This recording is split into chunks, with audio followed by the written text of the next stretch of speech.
నమస్తే అండి, రేవతి వంటలకు స్వాగతం. ఈరోజు మనం ఎలగపండుతోటి స్వీట్ తయారు చేసుకుందాం అండి.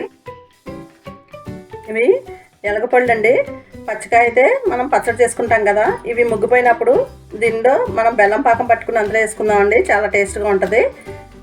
ఇవి ఇప్పుడు మనం శుభ్రంగా కడిగేసుకుని తుడిచిపెట్టుకున్నామండి. వీటిని మనం బద్దలు లోపల గుంజుని తీసుకుందామండి. ఇవి మనం పగలగొట్టుకున్నాం కదండి. ఇప్పుడు లోపల ఇలాగా గుజ్జు బ్రౌన్ కలర్లో ఉండి మెత్తగా ఉంటుందండి. అదే మనకి పచ్చికాయ అయితే తెల్లగా ఉండి వగరగా ఉంటుందండి. ఇది కొంచెం పుల్లగా ఉంటుందండి. దీన్ని ఇప్పుడు గుజ్జు మనం బయటికి తీసుకుందాం. ఇది మంచి సువాసన వస్తుందండి పండు. చాలామంది ఉప్పు కారం అవి వేసుకు తింటారండి. దానికన్నా మనం బెల్లం పాకం పట్టుకుని వేసుకుంటే చాలా టేస్ట్గా ఉంటుందండి. మీరు ఇప్పుడు ట్రై చేద్దరు. కానీ పండిపోయిన వలన బాగా వెంటనే వచ్చేస్తుంది. ఇది మనం బెరడు కూడా తీసుకోవచ్చండి. హెల్త్కి కూడా చాలా మంచిదండి. ఇవి అన్ని టైంలో దొరకవు కాబట్టి దొరికినప్పుడే మనం వీటిని తినాలండి.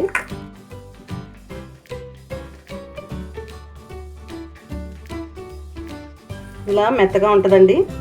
దీన్ని మనం ఇప్పుడు మిక్సీ జార్లో వేసుకుని పేస్ట్ చేసుకుందామండి. మనం ఇలా పేస్ట్ చేసుకున్నామండి. వాటర్ ఏమి వేసుకోకుండా దీన్నే మెత్తగా 2 తిప్పులు తిప్పుకుంటే సరిపోతుందండి. దీనికి ఇప్పుడు మనం బెల్లం పాకం పట్టుకుందాం. ఈ మాత్రం దీనికి ఒక 1/2 కేజీ బెల్లం పడుతుందండి. మీకు ఇంకా పాకం స్వీట్ ఎక్కువ కావాలంటే కొంచెం ఎక్కువ వేసుకోవచ్చు. 1/2 కేజీ అయితే సమానంగా ఉంటుందండి. స్టవ్ ఆన్ చేసుకుని మూకుడు పెట్టుకున్నామండి. ఇప్పుడు మనం 1/2 కేజీ బెల్లం ఇలాగా ముక్కల కింద కొట్టుకున్నామండి. దీన్ని మనం పాకం పట్టుకుందాం. బెల్లం కరగడానికి వాటర్ పోసుకుందామండి.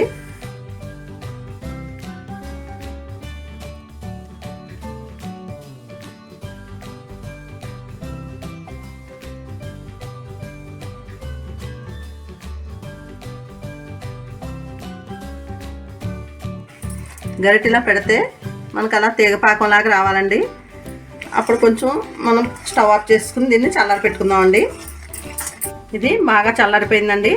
ఇందాక మనం కరెక్ట్గా దింపుకున్నాం కదండి పాకం, అందుకని ఇప్పుడు ఇది ఇలాగా చక్కగా తేనెలాగా వస్తుందండి.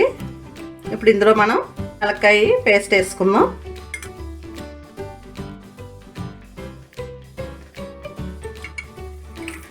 మనం దీన్ని బాగా ఇందులో కలిసేటట్టుగా కలుపుకోవాలండి.